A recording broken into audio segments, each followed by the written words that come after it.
fazer um bate-bola contigo. Então, eu sou um líder técnico de organizações que lidam com redes, com internet, né? Opero sistemas autônomos desde 2015. Então, contrato analistas de redes, contrato administradores de redes, contrato profissionais de segurança e informação. Mas vamos falar de redes aqui, que é o nosso público-alvo. Qual que você acha que é a minha maior dificuldade em contratar alguém? O que costuma faltar? Cara... Eu vou te surpreender. Mas pensa aí. Não sei, talvez o... Analista de rede. Analista de rede? Para mim, talvez a base técnica ali, não sei se isso é uma dificuldade. Não? Soft skill, talvez? E aí eu puxo de orelha em quem está assistindo. A minha maior dificuldade é contratar pessoas que sejam fluentes em português. Caraca. Currículos com erros crassos, os e-mails de apresentação, um desleixo, um descuido. O cara manda o currículo para cá, para a empresa. E aí tem que mandar para vários endereços. Ele manda para um só. Aí quando ele recebe a resposta, tem várias pessoas em cópia carbono. E aí quando ele responde, ele não clica em responder para todos, ele responde só para um. E aí a outra pessoa que chamaria ele para entrevista não viu o e-mail, assim, de não saber escrever um e-mail, de fazer com início, meio, fim. Hoje não consegui seguir instruções. Então, por exemplo, algo que eu faço muito quando eu vou chamar para entrevista, eu falo para o cara assim, olha, eu vou te mandar uma lista de opções de data e horário que eu tenho disponibilidade. Escolha 3 do seu favorito para o seu preterido, que eu vou tentar encaixar você com a minha agenda. Fez sentido para você? Para os candidatos não faz, eles não entendem o que está escrito. Então, a capacidade de ler o que está escrito e de entender, isso para mim é uma dificuldade, e para mim isso é eliminatório. Tem gente que tenta entrar em contato com a gente por áudio de WhatsApp para se candidatar para a vaga. Por que isso para mim não rola? Eu tenho até no meu canal no YouTube uma palestra sobre pare de enxugar gelo, como aumentar o CLA e evitar reincidência de downtime na sua rede. Eu, ao longo da minha carreira, construí um método de trabalhar que ele é todo baseado em sistema de chamados. Tem arte, tem uma série de coisas do mundo, do mercado que ensinam isso, mas eu construí a minha própria forma. Então, a forma que eu tenho de evitar a reincidência, eu preciso que a conversa entre o meu engenheiro e o meu cliente se dê por escrito. Se for por áudio WhatsApp, como é que eu vou dar Ctrl F e achar, né? Quantas vezes aquele IP deu problema foi citado no sistema de chamados? Então, para que eu crie uma inteligência de colmeia no meu time, eu preciso que a comunicação seja por escrito. Então, eu preciso trabalhar com pessoas que saibam ler e escrever em português, que consigam ler o manual e entender, ou consigam fazer um mini tutorial para o cliente, ou seja, que a comunicação falada também, que tem reunião, tem conferência como essa.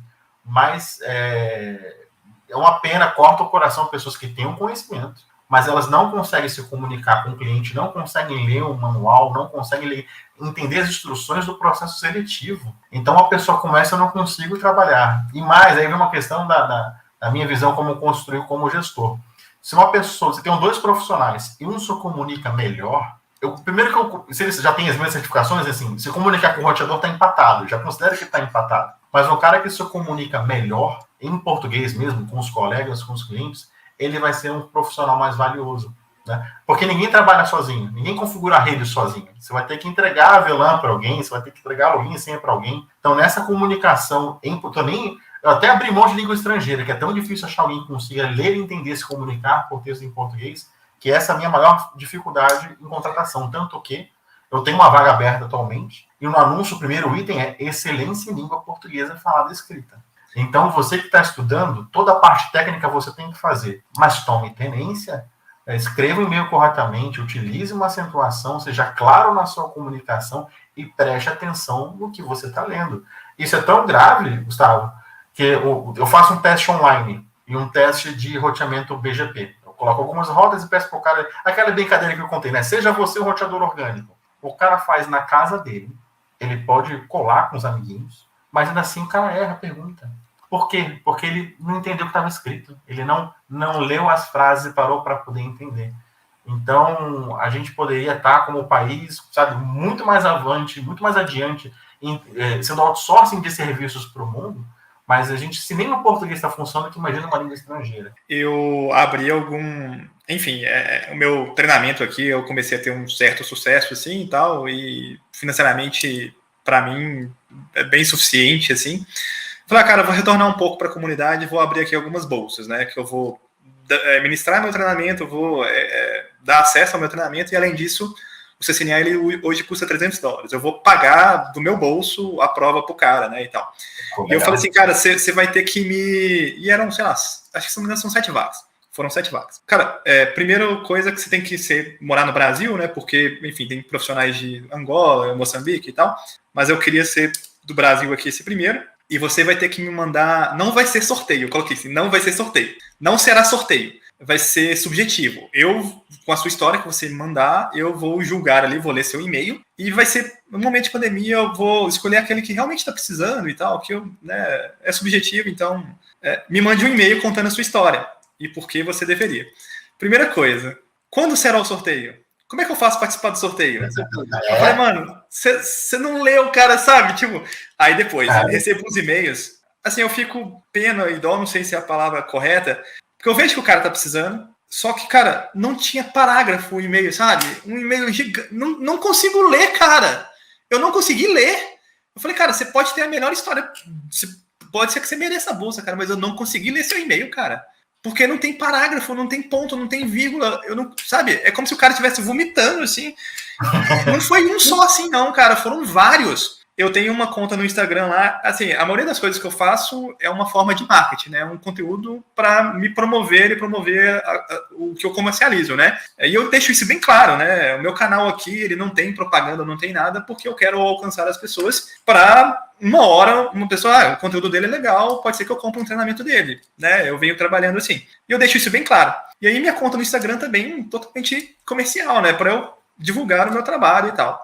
Aí outro dia eu fiz lá um favorito lá, que é tipo, o livro que eu tô lendo e tal, né? E fiz tipo assim, um clube do livro. Aí eu tiro a foto do livro e falo um pouquinho sobre o livro, né? E aí eu falei assim, tô lendo esse livro aqui. O título, tirei a foto da página e falei assim, esse livro aqui, o nome dele é Comunicação Não Violenta. E fala sobre isso. Aí o primeiro comentário, qual é o nome do livro? Cara, não é possível, cara. Eu falei, como eu estou lendo um livro Comunicação Não Violenta, eu vou responder de forma não violenta, é claro, né? Deixa eu... O livro chama Comunicação Não Violenta, é para você melhorar nisso e tal. Eu falei, cara, a galera tá com uma preguiça, cara, tem que ser muito mastigado, bicho. Eu não sei, eu acho que não é problema da geração nem nada, é algumas pessoas que são assim, cara, não sei.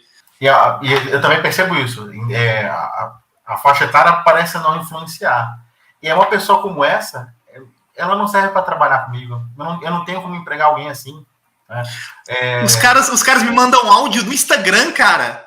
Eu falei, não, cara, aí já é demais, cara. Eu vou escutar áudio no Instagram, cara, para responder uma dúvida sua. Cara, você tem meu e-mail, você tem um monte de contato. É tudo de errado. Sim? Sim. Então, esse é o meu puxão de orelha, sabe? Estudem, tenham a bagagem técnica, mas não adianta você ter todo o conhecimento do mundo se você abrir a boca e escrever um e-mail. Vou dar mais um exemplo. No meu teste lá, que eu costumo fazer, eu coloquei uma tirinha do Vida de Suporte, do Vida de Programador, que conta um estagiário que vai e comete um erro de TI ou de redes, né? E aí eu coloco no texto o seguinte, finja que você era o estagiário, fale em primeira pessoa e narre como se fosse relatório. Fui no cliente, troquei o IP da impressora, existe até um tom de humor, né? Mas era muito claro, inclusive eu escrevi o seguinte, olha, não tente explicar o humor da tirinha. Eu não estou pedindo para que você explique a tirinha, eu quero que você narre os fatos em primeira pessoa. Pouquíssimas pessoas conseguem entender o que se pede. E muitas... o que ele presume? Que tem uma tirinha, então, olha, quer saber por que a tirinha é engraçada. Então, cara, por que esse teste, o que eu quero avaliar com esse teste, como recrutador? A gente manda o técnico para o cliente, às vezes em campo, às vezes numa call que eu não participei. Eu quero saber a capacidade dele de narrar os fatos de volta. Mas o que aconteceu? Mas o que o fulano falou? É que o cara tem uma linearidade nos fatos dele. Se o cara não tem essa competência de fui na reunião, fui no NOC do cliente, o problema era esse, aquele, resolvido. Se ele não consegue narrar para mim de volta, que valor esse profissional tem? Pelo contrário, ele é um risco para a minha empresa. Se ele deixar de me contar alguma coisa, se ele me narrar os fatos numa ordem reversa. Então, é muito triste eu não consigo contratar gente porque não sabem língua portuguesa. Então, você, estudante da área de redes, tem uma série de oportunidades para vocês, e você vai conseguir as melhores oportunidades se você se comunicar bem. Então, treine também em redação. E mais triste ainda, né? Porque nós somos educadores, né? E você vê fala, cara, sabe onde esse cara vai trabalhar, cara? Onde, sabe? E você fica falando, putz, e ao mesmo tempo eu fico pensando assim, cara, tem como resolver o problema, sabe? Tem como ajudar esse cara? E eu tem hora que eu me dá uma bad, assim, sabe? Eu fico meio mal, assim, falei, putz, bicho. Eu sei onde esse cara vai trabalhar, numa empresa tão ruim que não conseguiu detectar isso no processo seletivo, uma empresa que há espaço para esse cara conviver, mandando áudio por WhatsApp, se comunicando de forma consistente. A empresa já tem um clima que é ruim, ele não vai conseguir ser produtivo, aí o cara sai falando que a área é horrível, entendeu? Então, se ele conseguir a oportunidade, acho que consegue, porque acho que tem muita vaga, é um detrator, é um cara que depois encontra a área. Olha a minha trajetória, eu sou professor de biologia, sou diretor de tecnologia, por quê? Eu me dediquei a pensar, eu me comunico bem e me dediquei a pensar, de olhar para o problema e racionalmente buscar uma solução. É o que a galera tenta buscar como atalho na certificação, que de vez em quando eu fico meio assim, falei, cara, assim, o cara, primeiro que eu tô vendendo meu treinamento lá, quanto que o CNA ganha? Eu falei, cara, assim, inicial pode ser, sei lá, uns R$1.500, o cara, vou pagar uma prova de $300 para ganhar R$1.300, R$1.500. Eu falei, cara, assim, não é receita, assim, mas, né, vamos colocar, você tá iniciando na área, às vezes você não tem nenhuma graduação e tal, assim, é lógico que é um pouco mais com salário mínimo, né? E dependendo da região também isso vai variar, mas tô colocando aqui uma médiazinha aqui. Falou, não vale a pena. Eu falei, cara, assim, então, sabe, qual é a solução para você, assim, sabe? O que você quer fazer? Você vai estudar? Você não precisa tirar certificação, não garante nada. Mas você vai estudar o conteúdo, sabe? Assim, ok, você não quer... Mas aí o cara também não quer... é muito complexo, né, cara? É difícil, é difícil. Mas o que eu acho importante que a gente está fazendo aqui, você como formador de profissionais e eu como recrutador, quem não se ligar nisso está fora do jogo. Não existe, ou não vai ter vaga para você, ou não vai ter uma vaga boa para você. Então é esse o puxão de orelha que eu faço.